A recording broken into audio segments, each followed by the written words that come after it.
Once again, good morning to our first webinar about Hub for Brussels of the NGO Back on Track Belgium. Why the 1st of October today? Because it's 150 years.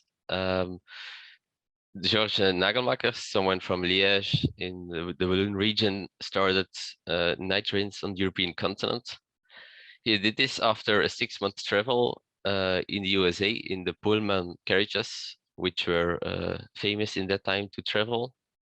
But they were not really the night train we know today. They only had curtains to separate people sleeping. There was no toilet. So when he came back from the United States, he wrote a document called Projet d'installation de wagons-lits sur le chemin de fer du continent. So telling about, it was a 30-page book about how he would like to introduce night train carriages on the European continent. Within the start of 1872, he had his first agreements with the French, German, and Austrian railways. It wasn't very easy because they were very suspicious about safety, which is not that different from these days. But at the end, he managed to establish a Paris-Vienna connection. But of course, he needed a company. So around half of September of 1872, he founded the company Internationale de Wagons-lits, not de Wagons-lits. That would be a few years later. But his first version of his company was founded in 1872, with the official start exactly 150 years ago. And it started with 5 sleeping carriages. They had compartments separated with kind of walls, and they also had toilets, which was different from the United States version.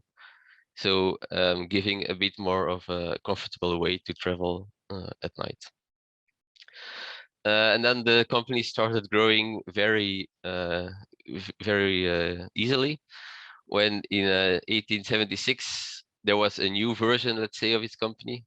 From then it was Compagnie des Wagons-lits called, and it already had 53 carriages running on 23 different railway networks.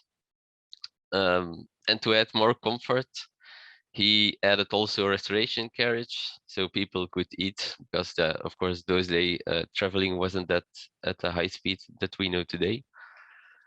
And then following many other successes, like the train from Paris to Constantinople,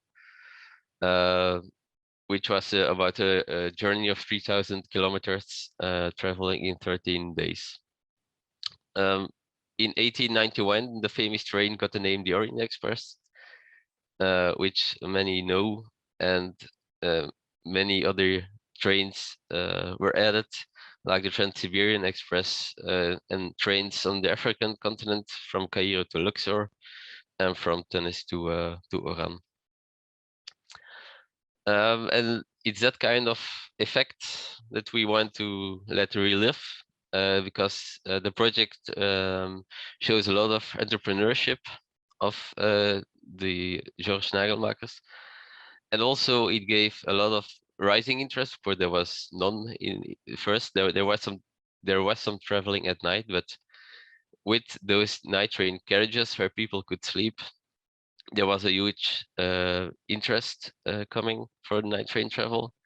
So yeah, it shows that when you give an option to travel comfortable, people start using it and they start seeing the benefits. And of course, it gave a lot of employment opportunities, because those carriages needed to be constructed, maintained, but also had a lot of personnel on board. So it doesn't only have an ecological advantages, but of course also an economic advantages. But as we see today, the train is not always a valid alternative to the plane, given the different difficulties it can give when crossing a border.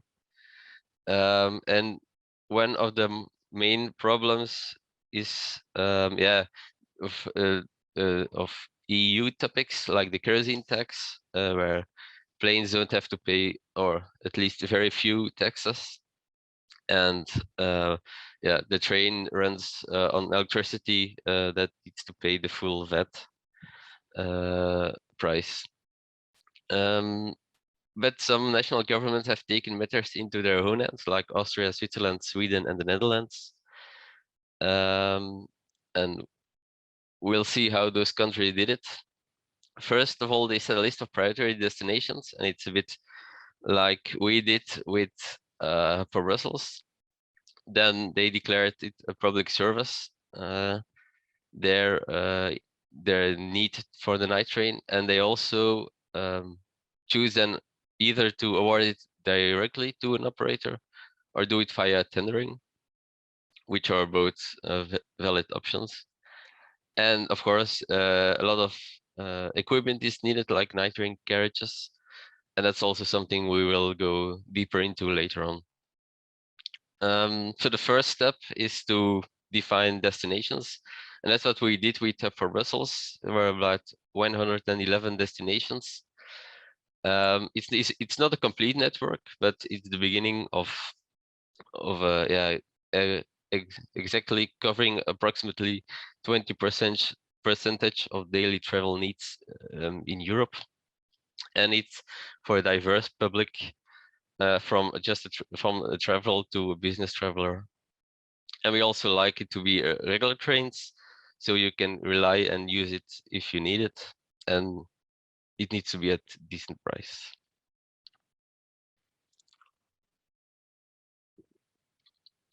With those 111 destinations, they correspond to the international rail network from the past, connecting metropolises.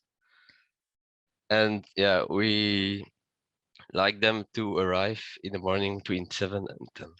The destinations are in Germany, but also further south and to France and Spain. To show, I'll leave you a bit looking at the figures about how many travelers could use it.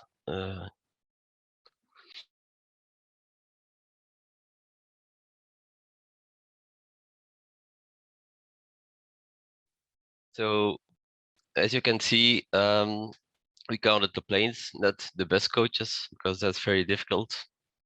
And also the Eurotunnel access would be a good advantage.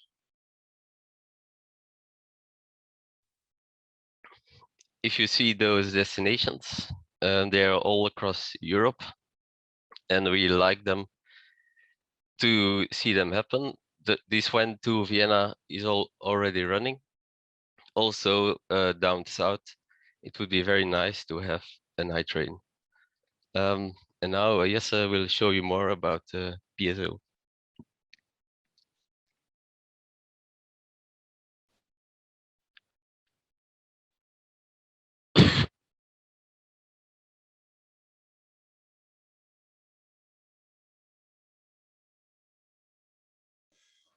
Good morning.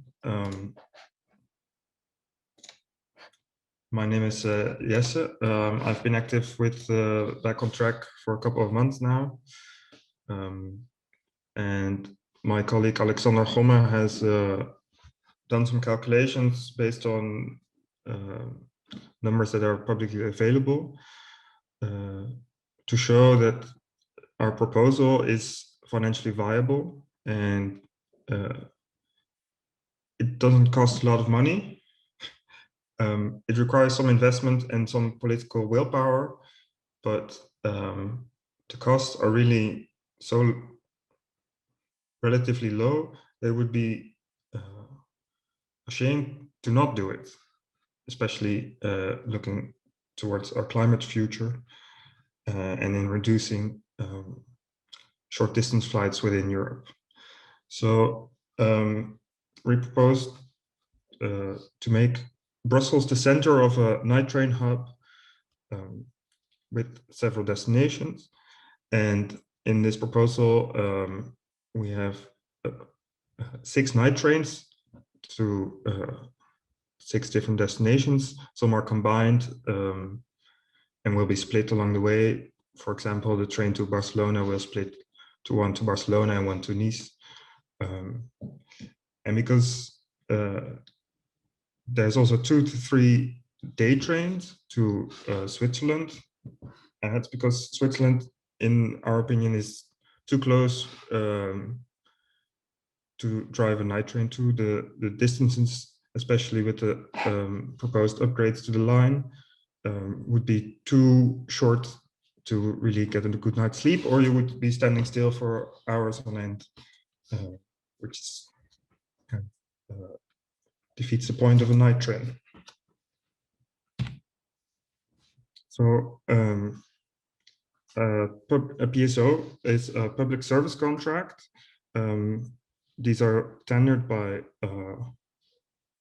can either be tendered by local government, or in this case, a national government, to find an operator and to finance and organize a public service that has a guaranteed service running. So you will have to avoid seasonal trains and charter trains in the future. Those, of course, are nice when you go on a skiing holiday, but our trains are meant for to replace short distance flights at the moment.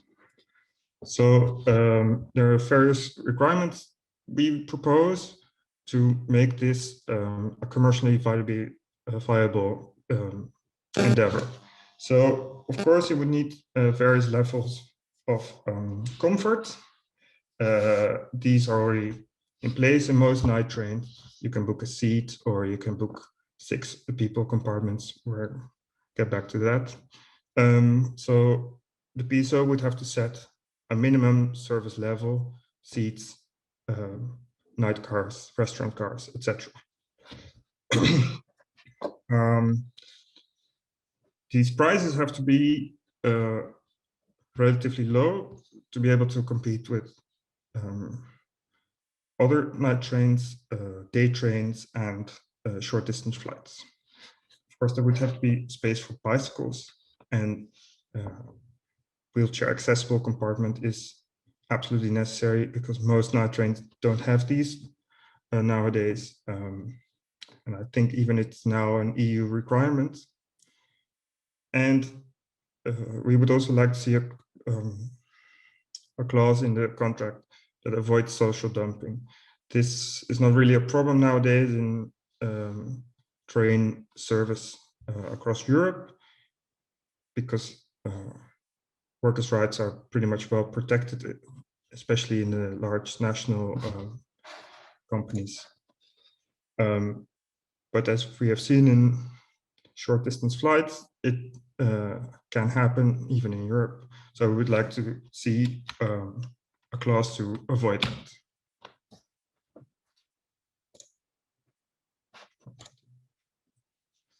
So we propose that we split these PSO in several geographical directions. This is, of course, important for our economies of scale. Why would you run one train by one company that goes in the same direction and another train in the same direction by another company? That is kind of defeats the point. And as I've said before, the goal of the PSO is to avoid seasonal irregular services that are nowadays provided by charter trains. We, of course, propose to go to the same destinations charter trains run now, but they are really to go skiing or go on holiday, or nowadays even city trips, but they are irregular and expensive. So we've looked at which night trains are currently running regularly, and that is really the night jets that are operated by the ÖBB. These are, of course, backed by the Austrian government and are run as a network. And that is the same we would like to do with Hub for Brussels. Then the ÖBB is not really part of a PSO agreement, but the Swedish government has set a PSO recently from Hamburg to Malmö. They have a little bit of problems with starting that up, but it seems to be running quite regularly now.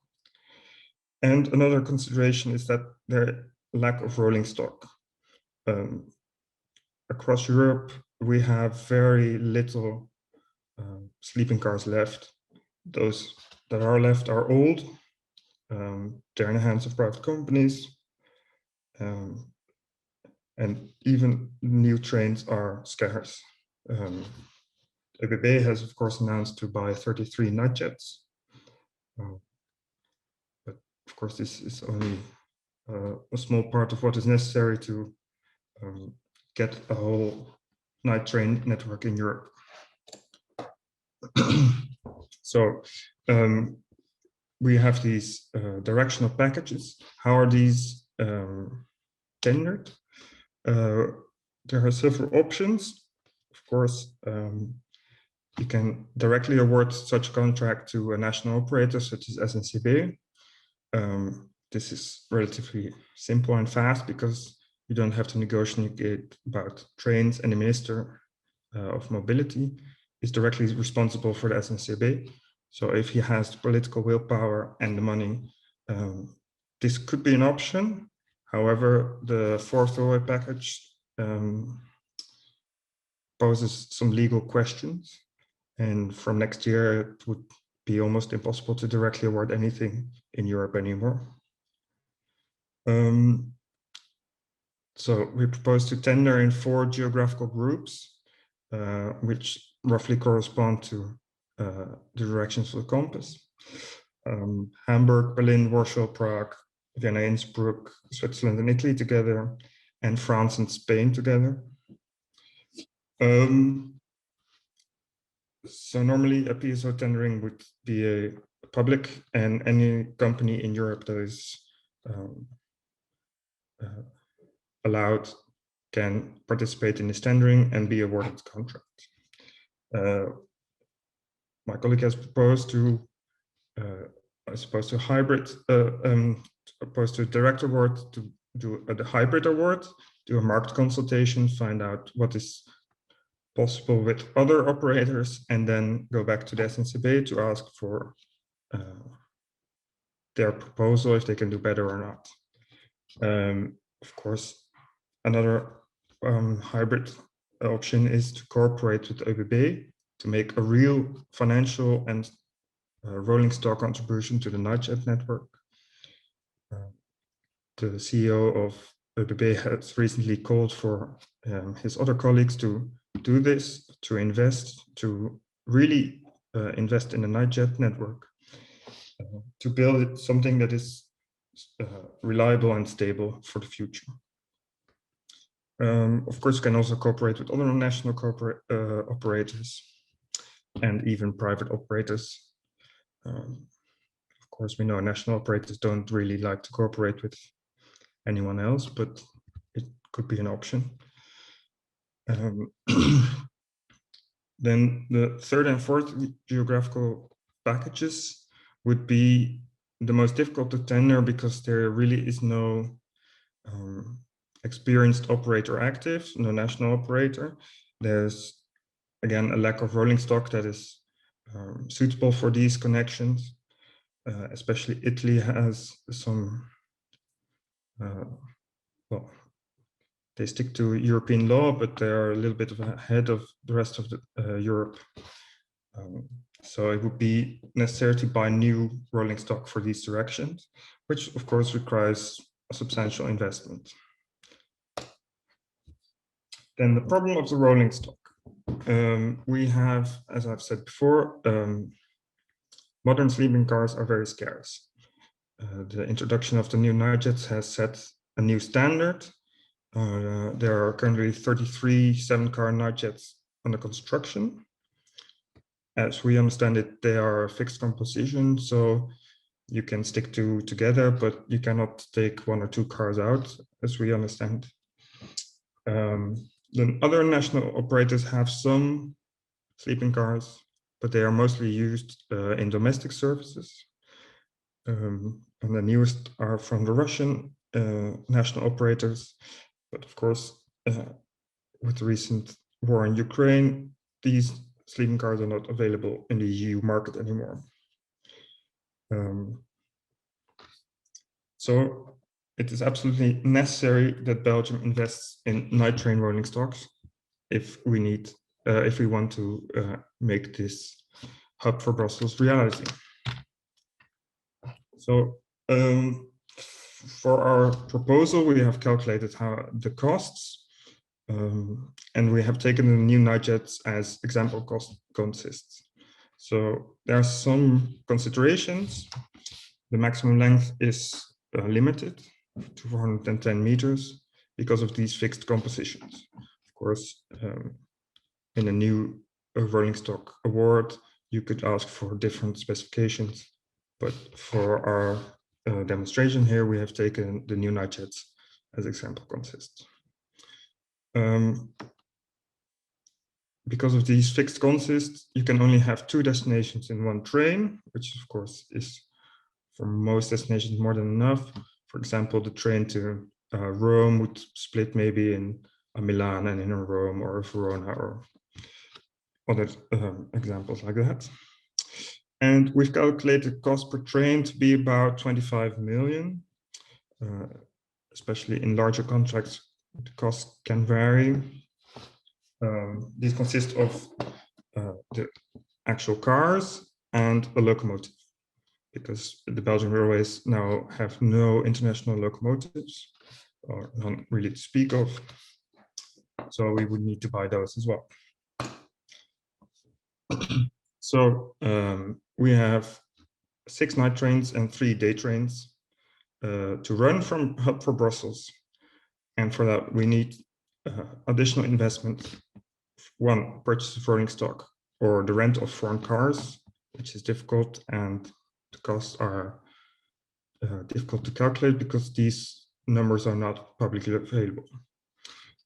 Then the use of infrastructure and investment in infrastructure that we would need in Brussels, and we would pay to the infrastructure companies. And of course, personnel costs, because you need people to run trains. On the other hand, we would have income from revenues that would offset these costs for the most part, as you will see. So these a resummation of the destinations we would like to run. So for every direction, we would of course need at least 1 train, but probably more. So some rolling stock options in the direction of Germany and Eastern Europe. We could rent foreign cars. These are already aging. They're probably not available. So this would pose difficulties. And the costs of rental might be higher in the long term than to buy new trains. And if we want a Belgian operator, we would, of course, need at least 5 new European multi-system locomotives. For the direction of Switzerland, in the other directions, we would buy new trains because besides the nightjet network, there is no rolling stock available for these directions. And with new purchases, we could you could specify that they have to be allowed in all countries technically. So in the rolling stock options, there are some more costs. We would need extra locomotives, extra sleeping cars, because they would have to be maintained and switched out. And these kinds of exploitation necessities, and the maintenance and infrastructure investments. We have, of course, a large yard in Brussels, in Forst, and one in Schaerbeek as well. But these infrastructure, these yards have to be adapted to receive and maintain these new night jets. My colleague has estimated these costs at about 4 million, new cleaning platforms, etc. But possibly we would even need to build a new yard because the forest is already pretty busy. And Schaarbeek is also very busy at some parts of the day. So to summarize all the rolling stock costs, we need 5 locomotives, we need 4 day train compositions. Then we have split these into short and long night train compositions. One is 7-car, one is 10-car. The 10-car is for connections that would be more busy, like the train to Venice. And the other costs I have resumed in the last slide. And I would get us to total investment of 366 million, which is of course a lot of money, but on a national budget, that really is an insignificant amount. And this money could be earned back very simply by introducing a VAT on kerosene, flights, etc. And if you take into account the depreciation of the rolling stock for about 25 years, for trains, that is a very short time. Usually they last for about 40 years. The total cost would be about 14.5 million per year. Even that amount is a small number on a national budget. So all it takes is some political will. Then there are the problem of infrastructure charges. A train has to pay for every kilometer and every yard it has to visit in every country. My colleague has tried to find all the charges per kilometer. These are not always publicly available. And in Belgium, for example, there is the minister has announced an investment to reduce infrastructure charges for night trains. So they would come to about 3.5 euros. In Germany, it would be about the same. And as you can see, for Switzerland, it's unknown, but EU average is about 3.80 euros. And a low liar is the Czech Republic. So the total cost per train, per direction, with these infrastructure charges, you can see here, and that would come to about 20 million a year in infrastructure charges. We've not taken into account the infrastructure charges you would have to pay for time in yards, etc., shunting operations. So about 20 million total investment per year. Then the cost of the personnel, we would need to have Belgian train drivers or train drivers that operate from Belgium, and they will run to about these cities. And if we find partner companies or national operator in other countries, their personnel would have to take over. Normally on sleeping trains, you would have one sleeping car agent per night car. So of course, we would like to have this as well. Normally, these are hired from contractors and they remain on the train for the entire journey. So we need about 3 full-time equivalents per train service we have proposed, so per train. Then, of course, at the endpoints in Brussels and at the destinations, we need to resupply the catering carts, etc., maintenance, cleaning. The costs of these are not publicly available, so it's hard to estimate. And we have taken these costs not into consideration for the moment, but in the grand scheme of things, we expect these to be manageable and reasonable. And for simplicity's sake, we have assumed restaurant cars are self-financing. This is not always the case, we know, but it's easier to calculate it this way. So this is the total of personnel costs. It would be about 55 million a year with these, if we take this allocation of personnel per train into account. Of course, 6,000 rows on average per month might be high for some countries and low for others, but on average, we would get about 55 to 60 million in personnel costs. Then, of course, there's also income. We would sell tickets. These would have to be in at least 3 different price ranges.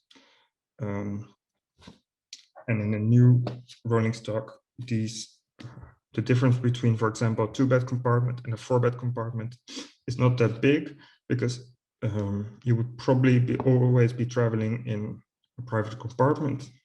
We would get rid of the 6 people compartments. They are really not up to a modern standard. And of course, in the night jet, we now have single bed compartments. And then at the lowest, there would be just a seat, as you can buy as well on night jets. You can see we have taken into account that a private compartment, a deluxe bed, is 50% more expensive and the seat is 50% cheaper. And each train would have a wheelchair accessible compartment, of course, at the same price, and space for at least 12 bicycles. Taking bicycles on trains is very difficult, but a lot of people would like to see this option. And we think it's, of course, a nice addition to the train. Some cost considerations. You can only sell a bed once a night, of course, per direction. So you cannot have an overbooking of a train. These are the prices we propose. So for a deluxe bed, you would pay only about 150 euros. This is probably maximum to be viable and competitive with short distance flights at the moment, as long as EU doesn't make them more expensive. And for day trains, you would pay a maximum of about 100 euros a seat. And we, for this calculation, have taken average occupancy rate of about 70%. That is on both the day trains and the night trains. So we estimate the total revenue per year to be about 110 million, which is, I think, a pretty accurate estimation, and makes this proposal almost financially neutral, even making a little bit of profit. However, in reality, the profit would be minimal, I suppose. But as this is a public service obligation, profit is one of the last considerations, I would assume, I would hope. So in overview, the costs are depreciation of the purchased equipment. We need, of course, investment. For the rental of foreign equipment, we cannot specify that, as these prices are not publicly available. Then the train path fees, which are infrastructure charges and staff, and then miscellaneous costs, breakfast, linen, cleaning is also unspecified in this case, because these prices again are not publicly available. And then our income would be about 110 million. So we are not close from financial equilibrium, which makes this proposal really, I think, the future of international travel in Belgium, I hope. And then we have a possible timetable in the different directions as an example.